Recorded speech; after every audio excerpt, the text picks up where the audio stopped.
and played like he went at it, and there's just something to be said about that. And John Lennon, they said, learned a lot of his, like, John does a lot of funky things. Like I remember one time talking to somebody about, like, it was on this stupid Facebook or something like that. It was one of our high school friends who plays in a band, I guess.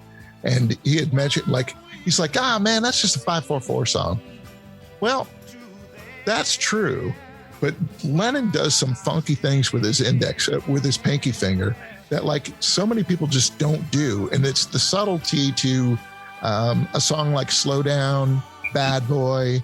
There are things that go on in that are just like, that make the song, and it makes the song. There's no doubt about it. And like he picked up a lot of that stuff from Tony Sheridan, who would also play the leads and played really like he was a guitar player, like, and he could rock.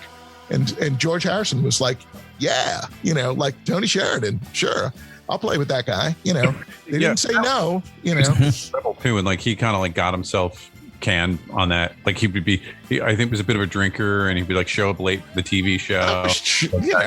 Right. He would have been at a much more prominent, like he wouldn't have found himself in Berlin or in Hamburg. There it is. Like Tony Sheridan's an established guy, and he's in Hamburg at the same time Beatles are, because that's where the gigs are. And it's just like, oh, okay. The same way that like Roy Orbison goes over to Britain, because he's not doing anything in the United States. So he goes over to Britain. Finding another audience. And they're crazy about Roy, like it's just, And just looking, he's not that much older than the Beatles, which is right. Yeah. But he's still a greaser compared to the Beatles. Yeah. Like, you know what I mean? Like he seems old, and you're like, what's he, 5 years older or something like that? Yeah, not even. He's whatever, like, I think he's very similar in age. Yeah, like a year or two. So the Beatles go in and back him, and I want to say like they do like a couple days with him, or 2 or 3 days, and they knock out. And the only Beatle lead vocal is John sings "Ain't She Sweet," and I want to say it might have been either Tony didn't show up or something, like it was like one of those, or they agreed to do it if they got to record one or something. And that was part of the deal. I thought they got, like, actually they worked that into the deal, if I'm not mistaken. And John got to sing that song, and George played was that the Winston's Boogie, or was it the Cry for a Shadow? It's one of those instrumental things that George did as well. Yeah. So is the only George Lennon, the only Harrison Lennon composition. Is it kind of the scenario that like he's on his way down, they're on their way up, and they're like, this is the guy, he's like 5 years ahead of us, and we just idolized him when we were... I don't think there was that much to it. I think he was like, it was like, oh my God, it's Tony Sheridan's here in Hamburg, and he's like, and we could do this. Right, and Bert was like, we're putting a record out, like, and we're going to do, My Bonnie, like, and it... You know what? Like, if you hear it, it's not laughable. It's not like this is horrible. Like, it is what it is. Like, it's of its time. Okay, it's not great, but it's not like, but it's not horrid. But it is in the public domain, and that's kind of one of the reasons they do those too. Was it in the straight up? Right, that's in the My Bonnie. Right, would have been in the public domain by that time already. You're right. Yeah. So they do those set, right? So the Beatles blow up in the United States, and those tracks from 2 years previously, 3 years previously, all of a sudden get dropped in like so, right? So you get My Bonnie in literally the first as I Want to Hold Your, She Loves You is doing okay on Swan, as the and I Want to Hold Your Hand is driving that, and My Bonnie is like the next single on MGM Records. But so APCO goes and is like, we got to find some other stuff. And ATCO, I should say, not APCO. ATCO gets these 4 tracks. 2 of them, I think one of the Tony Sheridan tracks, which they don't even put Tony Sheridan's name on these. I don't think there's actually any Beatle on it. In fact, they changed the words to one of the songs, like where he says, like, like Tony Sheridan like does a new vocal on it. But it's like, and the Beatles and their hair, like like he makes a reference to like their hair on one of the sides. But so then so apparently the record I got doesn't credit Tony Sheridan, but they're like, you got to put there's not even a Beatle on this, so that they had to repress the record and put Tony Sheridan with the Beatles on the record. So that was like one of those ones where like, okay, I scored a pretty good rarity here. But so I'll show the same time. This is something I didn't know before. So there's a band that I found that are called the Grasshoppers, and so this is a double ripoff. I've seen that record. I know that. Doing, sing the hits, and you see they actually can't say the Beatles. They just have a haircut. Yep. Because Capitol owns the rights to the Beatles image, and it says, "All My Loving," "A Hard Day's Night," "I Want to Hold Your Hand," and other hits with the Liverpool sound. Oh my God! These are not the Chipmunks. These are the Grasshoppers. But is it in that high pitched style voice? Yeah, the same. It's the same thing, right? And you see all the, as you can see on the cover here. What year is that? Is that a 64? Oh yeah, this is 64. So that's why I found it. So this came out right around the same time as the Hard Day's Night album came out. So they do a Hard Day's Night on here and All My Loving.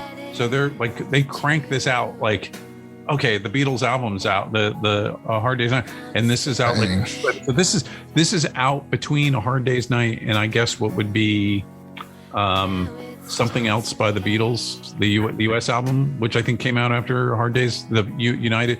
I don't know. John, first half of 64. This is all, right around the, summer. Yeah. So John, from your business perspective of this, how does something like that come out?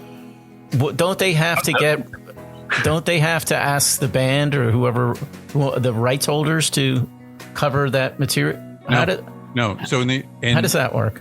So I mean, that's the core business I'm in. It's what it's called. You need to record a cover of a song. You need what's called a mechanical license, and it is a compulsory license, meaning you can't say you're allowed to cover. You can't cover my song. There's in the United States is a statutory rate of 9.1 cents so every time you press a record, you have to pay the music publisher 9.1 cents for every copy you make, or download you make, right? Streaming's a little different, but so the rights holder has no say in who gets to just take that material. And the first time what we have called it's there's a first, right, where it's like, oh, I wrote this song, I get to decide who does it first. But once it's in the public, once it's distributed to the public, anybody can cover any song. It's like, you guys don't need permissions to do, for the pedestrians to do any covers. We're not recording and releasing anything though, right? Difference. What if so can I take, I can take current music that's out now. I can't even think of a band, but something that my daughter listens to. Whatsoever. Like, you could cover anything. Yeah. And I could make bird sounds or whatever, manipulate my voice to whatever ridiculous thing and mimic. Yeah. You could just make your version's going to be, no matter what you do, your version's going to be different than the hit version, right? Yeah. That's totally fine. There was a whole thing. There was actually a whole business in this. I mean, we all remember the times in probably around the turn of this century where you wouldn't be able to buy the hit single. You had to buy the whole CD, right? And there was a whole industry, and there was several companies. There was one like in northern New Jersey, I forget what they're called, and they would do sound-alikes, sure, and put out the single. So the only I Want to Fly by it was made famous by Sugar Ray, done by the Bergen County Hits hitmaker. Really? Oh, absolutely. Yeah, they would that late. See, like I find that very easy to believe about like 50s, 60s kind of music, but like it's the whole by the time Sugar Ray is around, like it's falling for the okie doke. But that's what I was saying. It was all about they would literally put out a single because you had to put out a single in order for it to qualify for the singles chart. Whatever. It's probably fucking awesome, like especially it's something out of North Jersey. It's got to be fucking awesome. KTEL Records would advertise the original hits by the original artists. Yeah, and so so the only way you could buy the single, you could either pay $3 or $4 for the single or the CD single, or the 7-inch single. You couldn't buy the one by the original artist. It just didn't exist. You had it. If you wanted to hear that song, you had to pay for the $15 CD. And people, So Rasso, did you own a book? Did you own a Beatle book? It was it was, I think, the very first Beatle book I ever got. Back in the 70s, my parents bought me something called The Beatles, the Illustrated Record, maybe, or something like that. And it was by two guys, Steve Tyler and Roy Carr, or something like that. Roy Carr, yeah. I don't think it was Steven Tyler. Big, like not Steve, but it's two guys, and it was a record-shaped kind of book. You own that one? No, I didn't own that one, but it would be one of the ones that, like, when my mom was shopping in the store and I like two guys, I would hang out in the book department and look through that one. That one had in the back end of it, John, and I will say the internet is like made from books, like, you know, a Beatle geek internet is made from books like this, because their Beatle cover stuff at the end within the index, it was fabulous. They had all of that stuff, just like every band that did, like, you know, like song by song, record by record, like, these were the like they were really, really great. Like, you got to go on Wikipedia to get information like that now. Well, I'm actually pretty lucky that, so I because of where I work, I have a database of like all the Beatles compositions. So I have a list of everybody who ever got a license.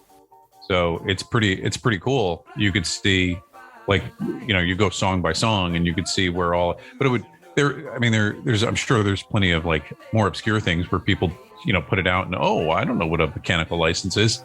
But, you know, certainly all the prominent ones. I mean, there's easily, there's, you know, 15 to 25,000 versions of. There's stuff that I've never heard before, and I can't name it, except for I can remember just being like, oh, that guy, like, you know, and it would be like these country guys, like, it would be like George Jones, like doing, you know, like, And I Love Her. I don't know, you know, like, but it was like, really, you know, like all the time, like tons of that stuff, like something like Can't Buy Me Love. Oh my God. It was like, there's Ella Fitzgerald versions and there. Oh yeah. Ton of stuff. And then we found that the Motown does, you know, I want to ask, like, so when you take something like Blinded by the Light and yeah, so like somebody, either the band or a producer's like, hey, here's a song that you guys should do, right? And then, well, and they don't have to go to Springsteen or anything. They just pay the right that you're saying the what? Yeah, well, I don't understand why this is a surprise to you. Well, I don't know. I thought for covers, or for that kind of thing, I thought there was some kind of like, you know, there was a gatekeeping going on. Like, we're not going to let those guys cover our song. They're famously, like, you know, Linda Ronstadt did like 4 or 5 different Elvis Costello songs, and he would just shit all over her. And then, you know, and he actually, in the Linda Ronstadt documentary that came out in the last few years, he just is apologizing. He's like, you know, and he apologizes in his autobiography. He's like, what an idiot, you know. It's like, and he's like, you know, I was just too cool to accept it. But, you know, they were nice paychecks too. So back in the day when he was, you know, he was in the late 70s, she's recording, you know. She does Allison, she does Girls Talk, she does I'm trying to remember a lot of things from like Oliver's Army or from Armed Forces. But think about this. But this from day one. What about the fact that you know, all of these, you know, Little Richard with Pat Boone doing the songs, or like that was always the it's like, oh, you took my thunder, but in retrospect, it made them more famous too. Yeah. Well, I don't know. Carl I guess Perkins and Elvis doing Blue Suede Shoes like right on top of each other. Yeah. You know, like right back to that. You know. Yeah, everyone did. Like if you, particularly in the 50s, if you could pick up those records, they almost all have the same damn songs on it. It's like they have like their 1 or 2 hit, and then the rest of it, it's like you pick it up and it's like, you know, everyone's done Heartbreak Hotel.